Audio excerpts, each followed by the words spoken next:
israfu katika madhambi na maasi.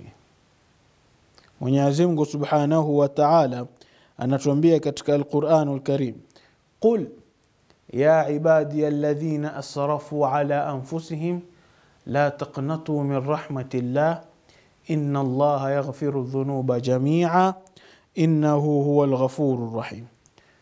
Qul, sema Mtume Muhammad kuambia waja wangu, ya ibadiyalladhina asrafu ala anfusihim, enyi waja wangu ambao kwamba mumepita mipaka katika kumaasi Mwenyezi Mungu Subhanahu wa Ta'ala kwa kuzidhulumu nafsi zenu. Mumepita mipaka katika kumaasi Mwenyezi Mungu Subhanahu wa Ta'ala. La taqnatu min rahmatillah, musikate tamaa katika rehma za Mwenyezi Mungu. Inna Allaha yaghfiru dhunuba jami'a innahu huwal ghafurur rahim. Mwenyezi Mungu Subhanahu wa Ta'ala anasamehe madhambi yote. Hakika ya Mwenyezi Mungu Subhanahu wa Ta'ala ni mwingi wa kusamehe na mwingi wa rehema.